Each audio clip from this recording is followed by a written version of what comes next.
ॐ गङ्गायै नमः। विनियोगः गङ्गाकवचस्य विष्णुर्षिविराट् छन्दः। चतुर्दश पुरुष उद्धारण अर्थे पाठे विनियोगः। ॐ द्रव्यरूपा महाभागा स्नाने च तर्पणेऽपि च अभिषेके पूजने च पातु मां शुक्लरूपिणी। विष्णुपाद प्रसूतासि वैष्णवी नामधारिणी। पाहि मां सर्वतो रक्षे गंगा त्रिपथगामिनी। मंदाकिनी सदा पातु देहान्ते स्वर्गवल्लभा।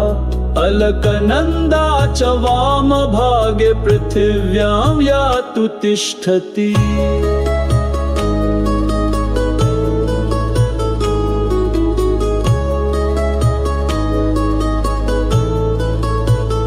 भोगवती च पाताले स्वर्गे मंदाकिनी तथा।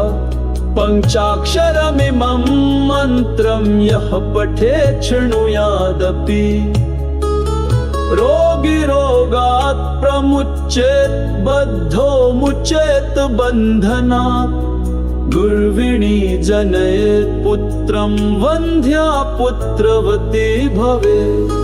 गंगा स्मरण मात्रेण निष्पापो जायते नरः। यः पठेत् गृहमध्ये तु गंगा स्नान फलं लभेत्। स्नानकाले पठेद्यस्तु शतकोटिफलं लभेत्। यः पठेत् प्रयतो भक्त्या मुक्तः कोटिकुलैः सह।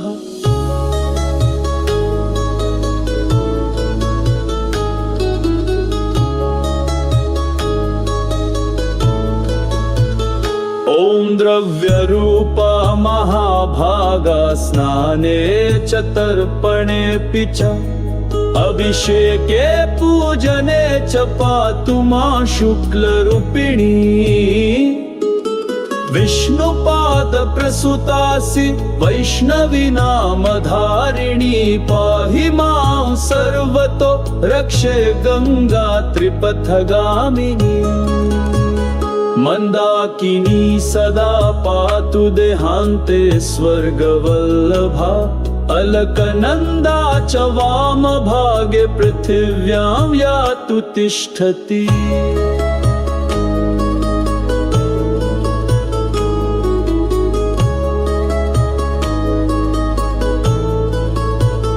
भोगवती च पाताले स्वर्गे मंदाकिनी तथा।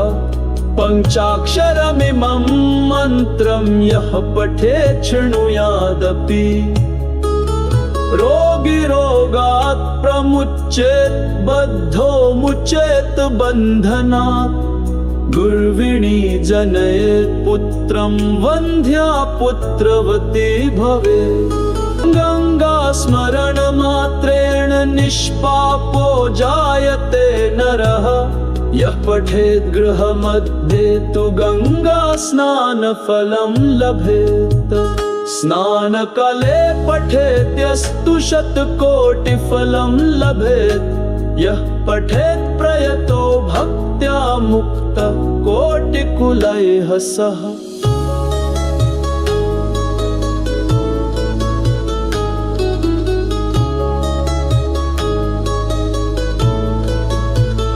ॐ द्रव्यरूपा महाभागा स्नाने च तर्पणेऽपि च अभिषेके पूजने च पातु मां शुक्लरूपिणी।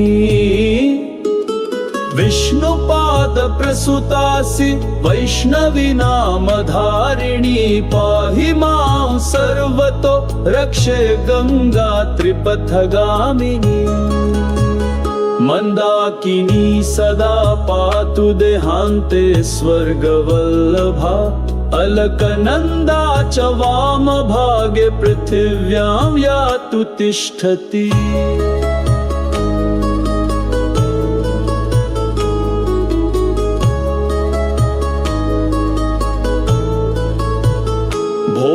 भोगवती च पाताले स्वर्गे मन्दाकिनी तथा पञ्चाक्षरमिमं मन्त्रं यः पठेत् शृणुयादपि रोगी रोगात् प्रमुच्येत् बद्धो मुच्येत् बन्धनात् गुर्विणी जनयेत् पुत्रं वन्ध्या पुत्रवती भवेत् गंगा स्मरण मात्रेण निष्पापो जायते नरः यः पठेत् गृहमध्ये तु गंगा स्नान फलं लभेत् स्नानकाले पठेद्यस्तु शतकोटिफलं लभेत् यः पठेत् प्रयतो भक्त्या मुक्तः कोटिकुलैः सह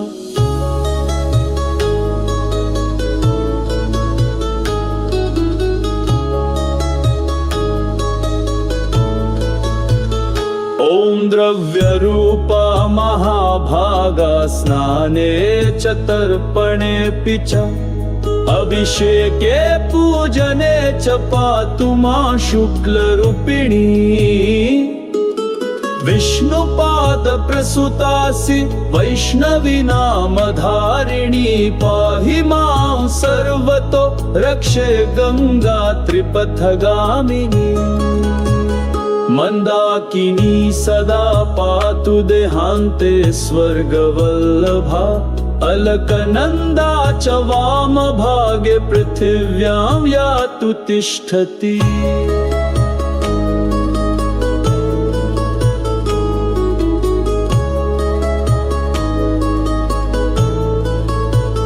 भोगवती च पाताले स्वर्गे मन्दाकिनी तथा पञ्चाक्षरमिमं मन्त्रं यः पठेत् शृणुयादपि रोगी रोगात् प्रमुच्येत् बद्धो मुच्येत् बन्धनात् गुर्विणी जनयेत् पुत्रं वन्ध्या पुत्रवती भवेत् गंगा स्मरण मात्रेण निष्पापो जायते नरः यः पठेत् गृहमध्ये तु गंगा स्नान फलं लभेत् स्नानकाले पठेद्यस्तु शतकोटिफलं लभेत् यः पठेत् प्रयतो भक्त्या मुक्तः कोटिकुलैः सह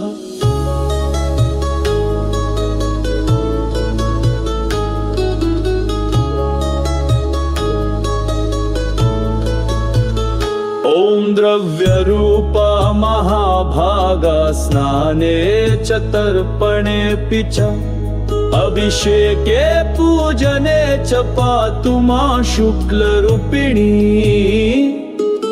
विष्णुपाद प्रसूतासि वैष्णवी नामधारिणी पाहि मां सर्वतो रक्षे गंगा त्रिपथगामिनी मंदाकिनी सदा पातु देहान्ते स्वर्गवल्लभा अलकनन्दा च वामभागे पृथिव्यां यातु तिष्ठति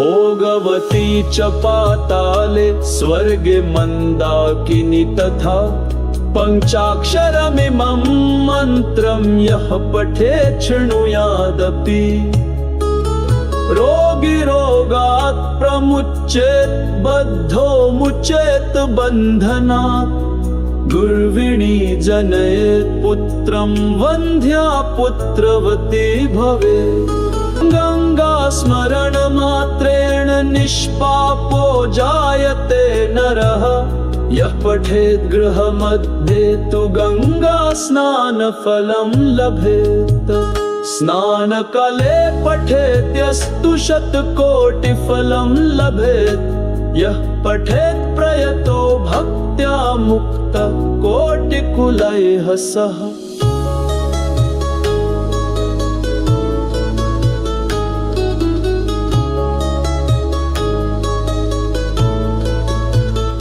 इति श्री विष्णुयामले शिव पार्वती संवादे गङ्गा कवचं सम्पूर्णम्